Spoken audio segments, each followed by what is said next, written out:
ये देखो भाई साहब, ये एक शायर मशरिक़ कलंदर लाहौरी इल्लामा मोहम्मद इकबाल का मज़ार है। मस्जिद की दीवारों पर लिखना मना है और ये बिल्कुल साथ आई लव यू हार्ट। भाई पाकिस्तानी है ना, नहीं सुधरते हम।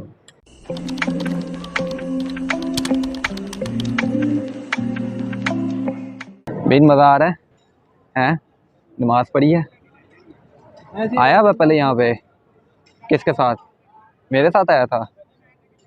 भाई साहब ये मीनार देखो, हमारे घर की छत से ये मीनार नज़र आती है। बादशाह मस्जिद फुल नज़र आती है पूरी। तो जब 2005 का जल्ज़ला आया था ना, तो हमारे घर काम वाली एक होती थी, वो मासी उनको हम कहते थे। वो कपड़े धो रही थी, बेचारी बेचारी बहुत जो है ना वो भोली थी होती थी। तो जब जल्ज़ला आया तो मेरे वालिद साहब और मेरे चाचू ने आके कहा कि मासी तेनू पता है जल्ज़ला आने नाल जेहड़ा ना बादशाह मस्जिद दा मीनार जेहड़ा विंगा हो गया है। वो मासी बड़ी परेशान हुई, वो स्पेशल फिर मासी ऊपर गई, उसने जाके देखा और वो नीचे आके बता रही थी कि तुहानू पता जे मीनार विंगा हो गया है। मैनू तो डर लगे है कि किधर डिग ना जावे। तो ये भोलापन था वो हमारी मासी का, बेचारी अल्लाह जन्नत नसीब करे उनको भी। ये देखो भाई साहब परिंदे कैसे उड़ रहे हैं। ये दोबारा बादशाह मस्जिद पे जाके बैठेंगे। भाई साहब मैं आपको अब यहाँ से मुबीन वो देखो खड़ा हो गया जाके, मैं आपको मीनार पाकिस्तान दिखाता हूँ यहाँ से। वो देखो भाई साहब, सर जी मीनार पाकिस्तान। बीन देखा मीनार पाकिस्तान कहाँ पे है? तो ये पहले होता था ये अतीक स्टेडियम सारा, तो इसको अब इकट्ठा करके ग्रेटर इकबाल पार्क बना दिया इन्होंने।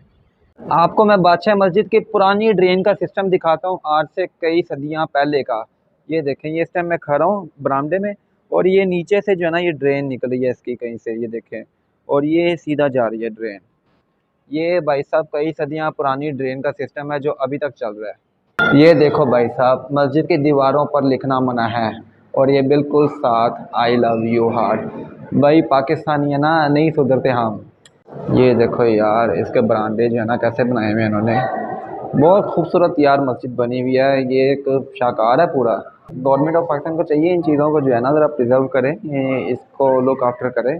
बहुत कीमती चीज़ें हैं, ये हमारा सरमाया है। ये हम इस टाइम बादशाह मस्जिद से बाहर आ गए हैं और ये सामने देखें, ये शाही किला और हुजूरी बाग, ये इकबाल का मज़ार। ये देखो भाई साहब, ये एक शायर मशरिक़ कलंदर लाहौरी इल्लामा मोहम्मद इकबाल का मज़ार है। यहाँ पर जवानों का चाको चबंद दस्ता जो है वो एट अ टाइम मौजूद रहता है। इकबाल का मशहूर शेर है कि दयार इश्क में अपना मकाम पैदा कर, नया ज़माना नए सुबह शाम पैदा कर, खुदा अगर दिले फितरत शनास दे तुझको, सकूते लाला गुल से कलाम पैदा कर। इकबाल ने ये शेर लंदन में बैठकर अपने बेटे को कहे थे जब उनका पहला ख़त इकबाल को रिसीव हुआ था, एक जावेद के हाथ से लिखा हुआ पहला ख़त। तो इकबाल ने ये अशार उनको कहे थे, अस्सलाम वालेकुम या अहलल कुबूर।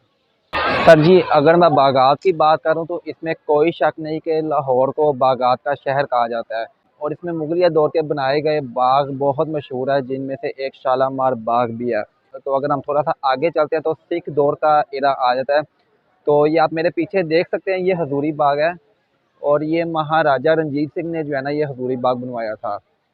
सिख दौर में इसकी तामीर हुई थी और इसके साइडों पर आप ये शाही किले के साइडों पर ये आप देख सकते हैं कि ये सराय बनवाए गए थे ठहरने के लिए।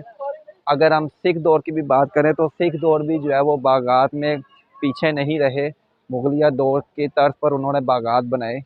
और ये 12 दरी आप देख सकते हैं, ये उन्होंने बनवाई यहाँ पर एक बीच में, यहाँ पर इसमें शॉवर दिया गया है, साइडों पर अतराफ में इसके जो है वो पानी है, ये बीच में राहदारियाँ दी गई हैं और ये नीचे जो है ना बहुत खूबसूरत फूल लगाए गए हैं इसकी बाउंड्री पर।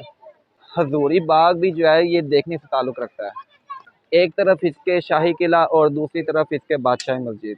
सर जी सर सिकंदर हयात खान का मज़ार है। इन्होंने पंजाब की सियासत में जो है ना बहुत रोल प्ले किया था। 5 जून 1892 को मुल्तान में पैदा हुए और 1937 में जो है इन्होंने मुस्लिम लीग में जो है ना शमूलियत की, जिसके बाद जो है ना मुस्लिम लीग में एक नई इन्होंने जान डाल दी थी। मरते दम तक इन्होंने कायद-ए-आज़म का साथ नहीं छोड़ा और 26 दिसंबर 1942 को जो है इनका इंतकाल हुआ और यहीं बादशाह मस्जिद के बाहर इनको सुपुर्द खाक किया गया था।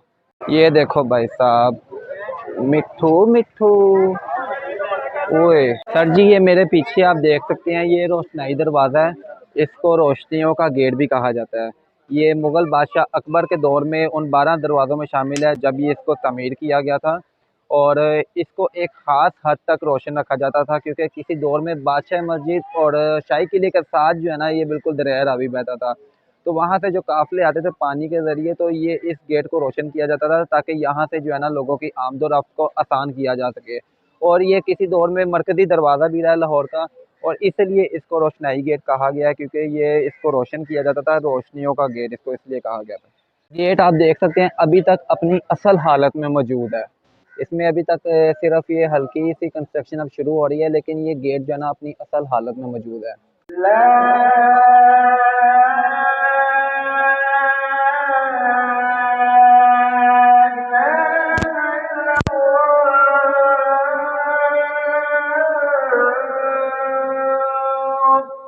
ऑफ़िस आ गया हूँ, रास्ते में से कुछ सामान लेना था, वो लिया खाने के लिए। तो यहीं पे मैं अपना व्लॉग एंड कर रहा हूँ। जिन्होंने अभी तक मेरा चैनल सब्सक्राइब नहीं किया, वो जंगल में मगल सब्सक्राइब कर लें और साथ ही साथ बेल नोटिफ़िकेशन के बटन को ऑन कर लें। अपना ख़्याल रखिए। अल्लाह हाफ़िज़।